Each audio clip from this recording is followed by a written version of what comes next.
새벽빛 묵상 고린도전서 12장 1절에서 11절. 조직의 목적은 평범한 사람들이 비범한 일을 할 수 있게 하는 것이다. 피터 드러커가 말했습니다. 교회야말로 정말 그런 곳입니다. 평범해 보이는 사람들이 성령 안에서 공동체를 세우는 비범한 사람들이 됩니다. 특별해 보이는 몇몇 사람이 아니라 각 사람에게, 모든 사람에게 나타나셔서 공동체를 세우십니다. 고린도 교회는 그 교회들 가운데서도 아주 비범한 은사들이 많이 나타나는 그런 교회였습니다.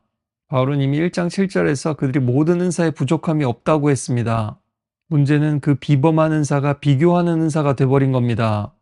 은사가 부족해서 문제가 된 것이 아니라 오히려 넘쳐서 문제가 됐습니다. 은사가 많아서 문제인 게 아니라 사실은 은사에 대해서 무지했기 때문에, 하나님의 말씀에 대해서 무지했기 때문에 문제였습니다.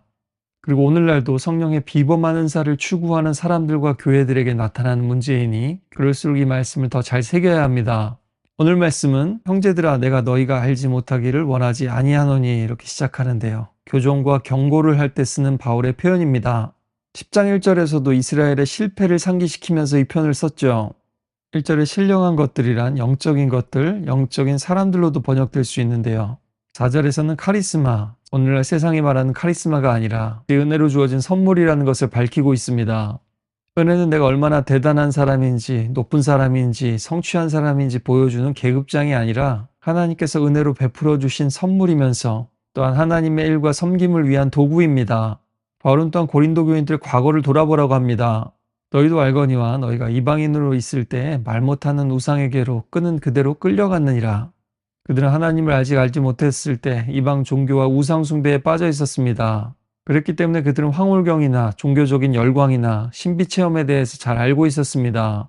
그러나 그들이 아무리 신비로운 체험을 했다 해도 그 끝은 결국 우상 숭배였습니다.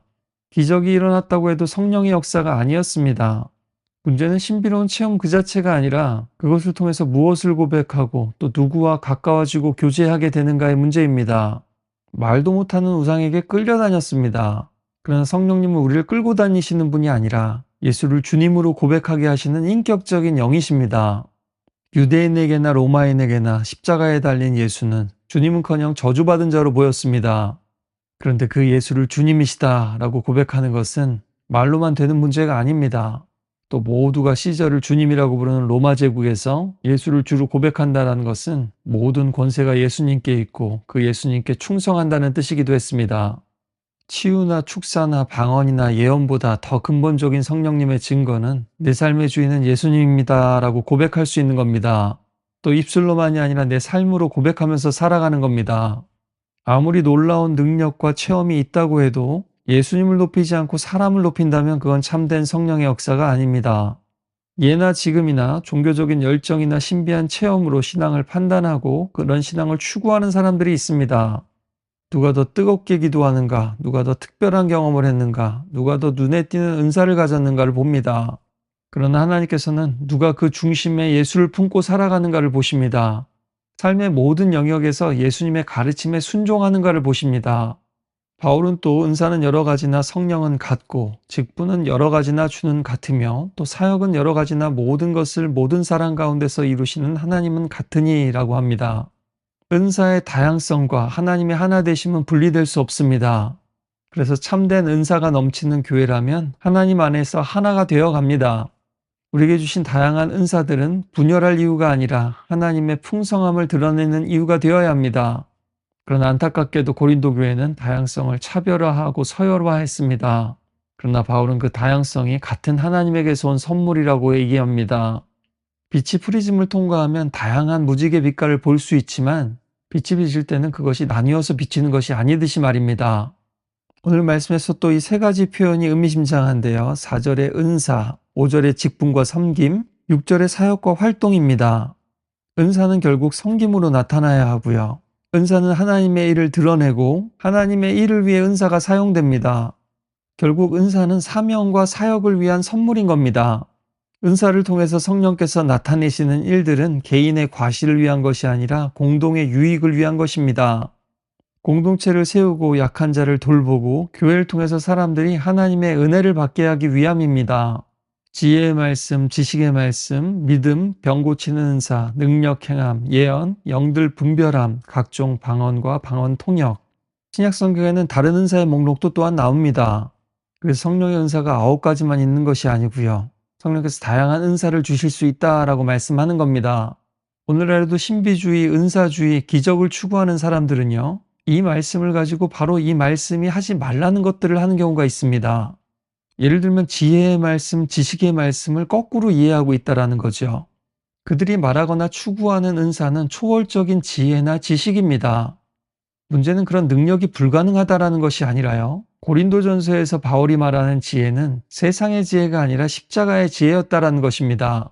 그럼에도 이런 부류의 사람들은 고린도 교회가 지혜를 자랑했던 것처럼 그런 지혜의 은사마저도 자랑합니다. 지식의 말씀도 마찬가지입니다. 고린도 교회도 지식을 가지고 자랑을 하니까 사도 바울이 사랑 없는 지식은 사람을 교만하게 만들고 사랑은 덕을 세운다라고 하죠. 그래서 바울은 이후에도 예언과 방언과 통역에 대해서 계속 이야기합니다. 각 은사는 다르지만 바울은 계속해서 같은 성령님임을 강조합니다. 모두가 같은 은사를 가질 수도 없고 가질 필요도 없습니다. 오히려 모두가 다르기 때문에 서로를 필요로 하게 됩니다. 이 모든 일은 같은 한 성령이 행하사 그의 뜻대로 각 사람에게 나누어 주시는 것이니라. 은사는 성령님께 달려 있습니다. 성령님께서 하나님의 일을 위해서 은사를 부어주시고 나누어 주십니다.